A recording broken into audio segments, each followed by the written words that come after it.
Today we're talking about Elvis Presley's cousin, abortion, marijuana, and what the heck happened on election day. Trust me, it'll make sense. So Tuesday, November 7th was election day, and even though it wasn't a presidential election, there were many important things that happened across the country. We'll get to everything, but let's start in Kentucky, where Democrats scored a decisive victory, re-electing Democrat incumbent Governor Andy Beshear. This guy.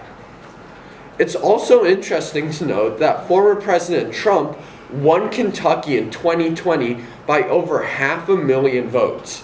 This shows a stark change in what has been seen as a consistently red state.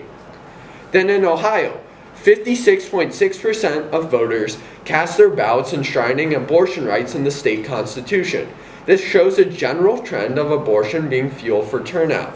In fact, in Kentucky, Democrat-affiliated organizations spent $48 million and ran multiple ads targeting Republican opponent Daniel Cameron's stance on abortion.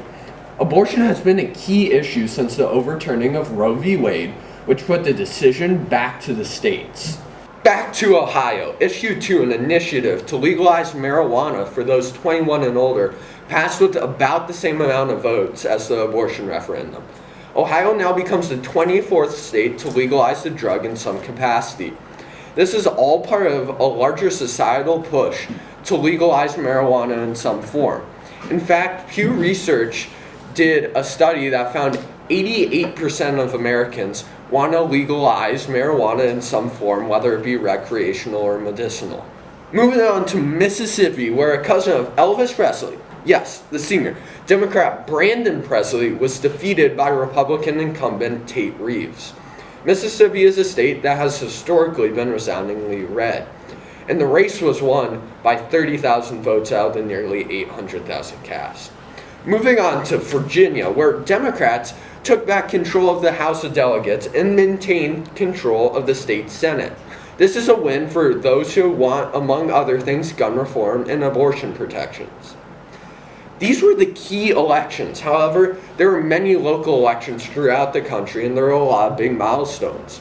For example, Philadelphia had its 100th mayoral election, where Democrat Cheryl Parker became the first woman to be elected as the city's mayor.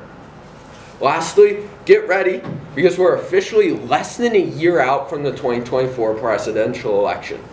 And while this year's election may be less important in some people's eyes, local elections are what make this country run. So if you can, next time, be sure to vote. And also be sure to check out the links below and follow or subscribe for more content.